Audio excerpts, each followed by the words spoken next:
Hello, this is Becca from Willow Hill Designs. Welcome to my channel. I hope everyone is doing well, and I hope everyone had a really nice Mother's Day.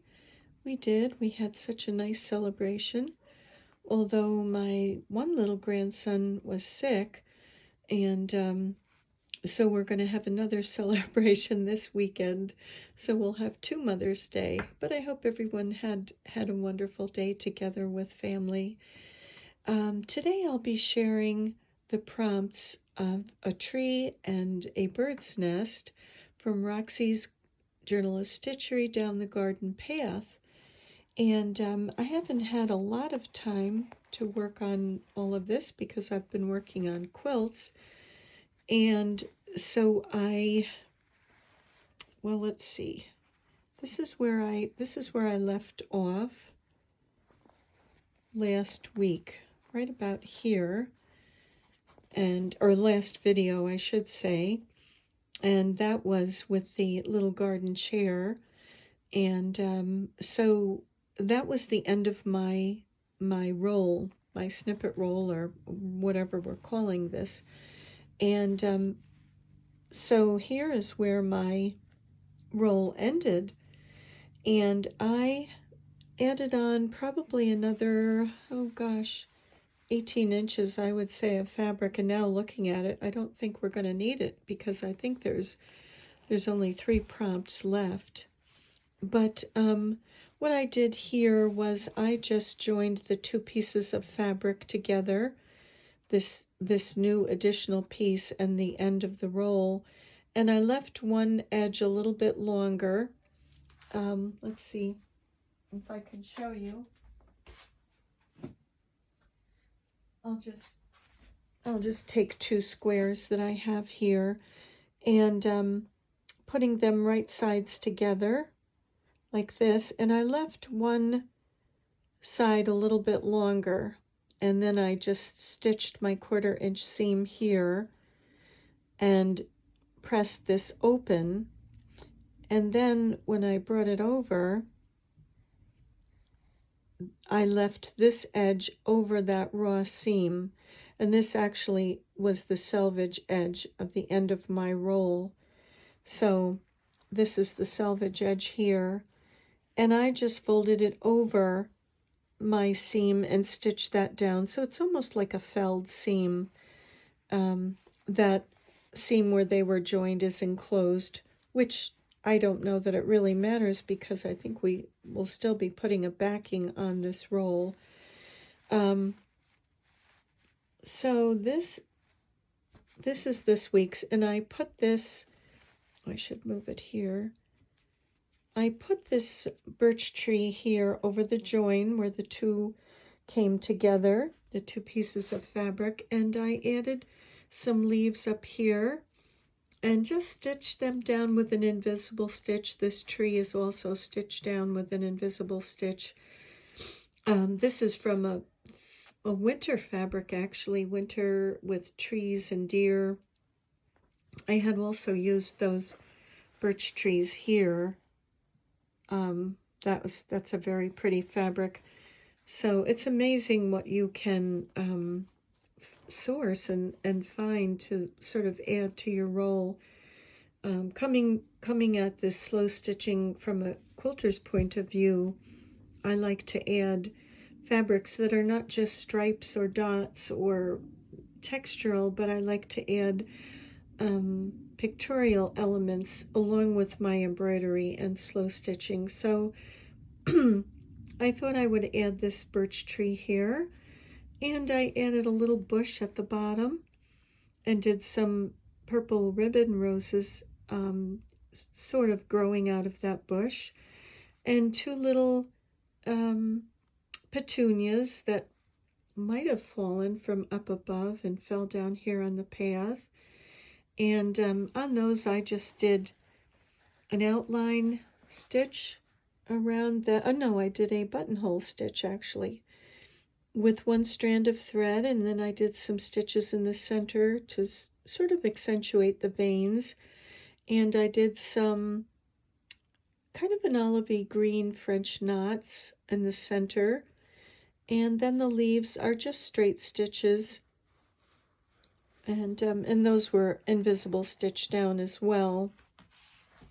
Those petunias, or yeah, petunias come from a fabric.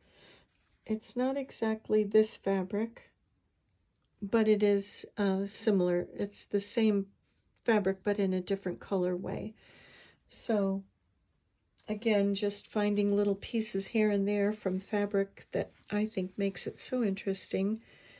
And so that was what I had done on those flowers, and of course the ribbon roses down there. And then up here I stitched a flower on to look as if it was kind of hanging down from up above.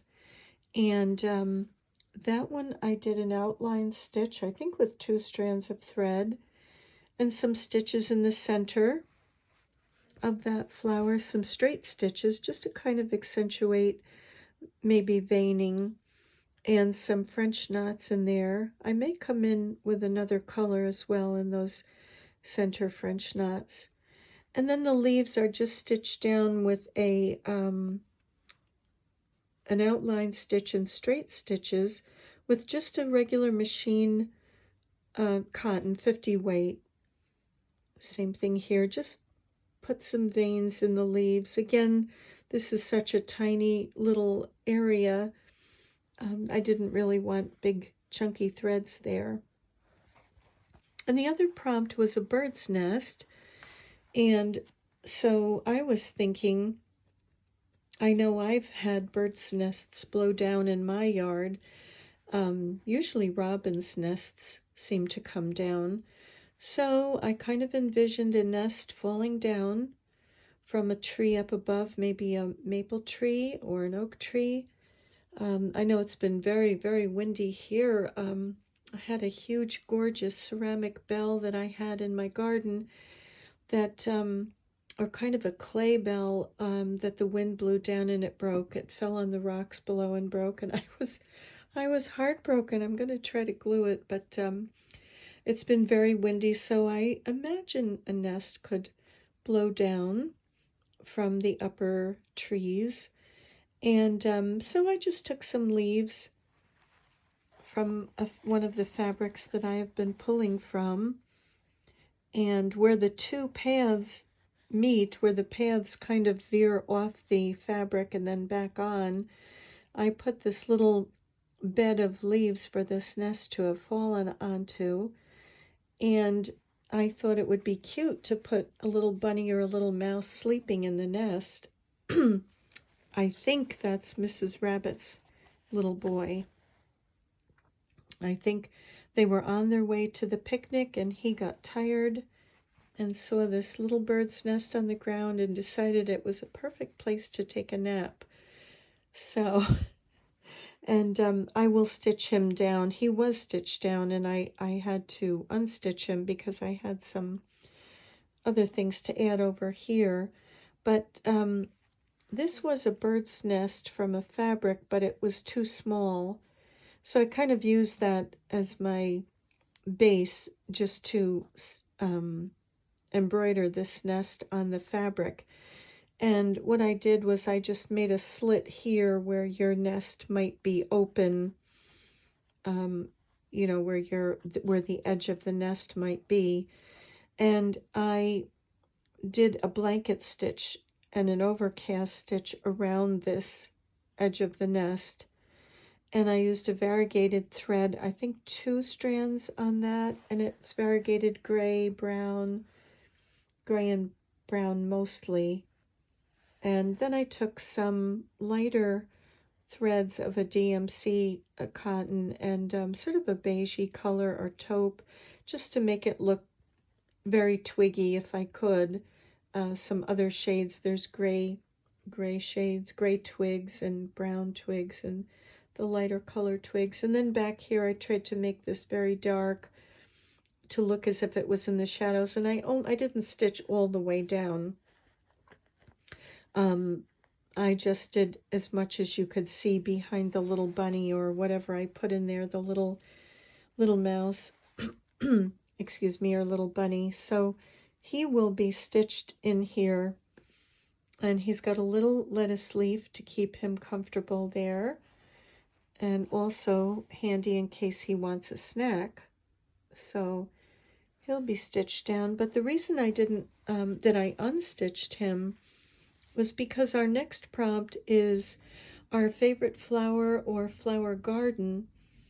And so I thought I would put the flower garden here, and rather than embroider all of these little grasses and flowers the way I did here along the path, excuse me, sorry, allergy season, I thought I would add a stone wall. So I just cut a piece of fabric that would kind of go in here, kind of fit in here. And behind the stone wall, I thought I would put the flower garden. And that fabric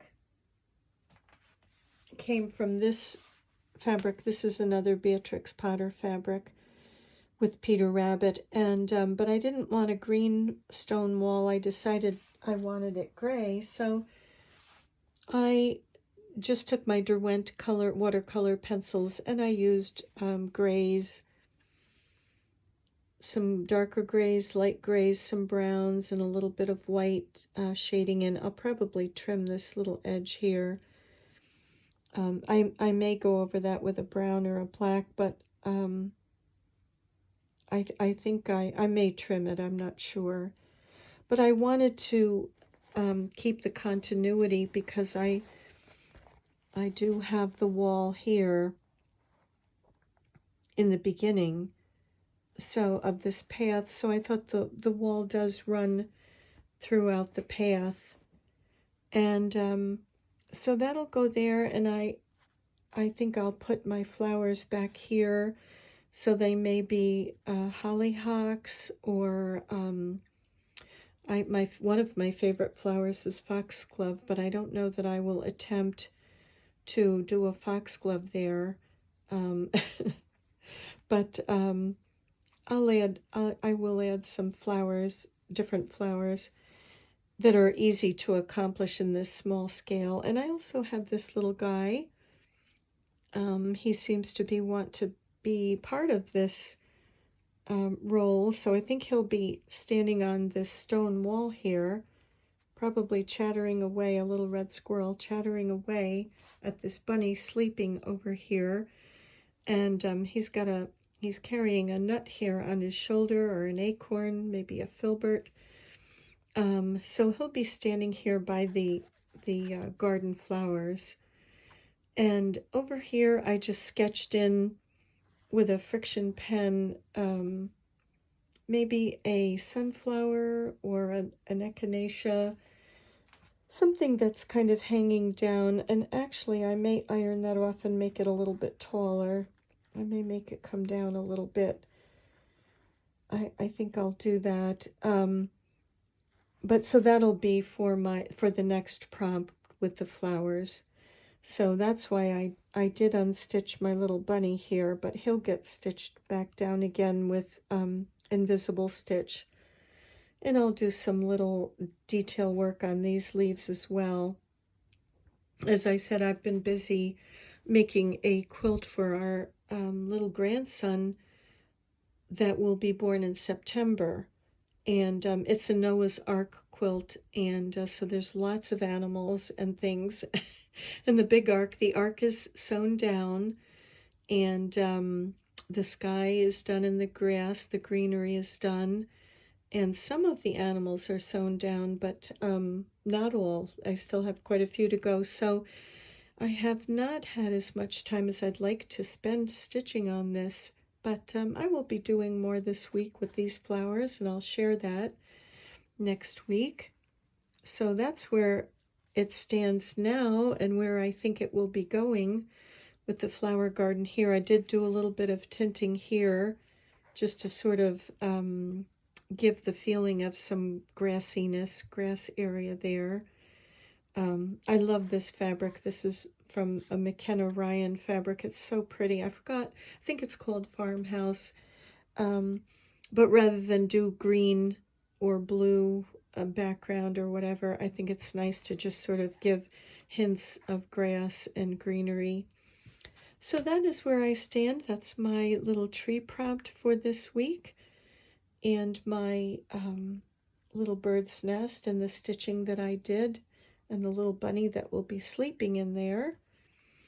And let's see, and I will just show you again quickly. I'll go through the beginning. Oh my goodness, it's getting very long.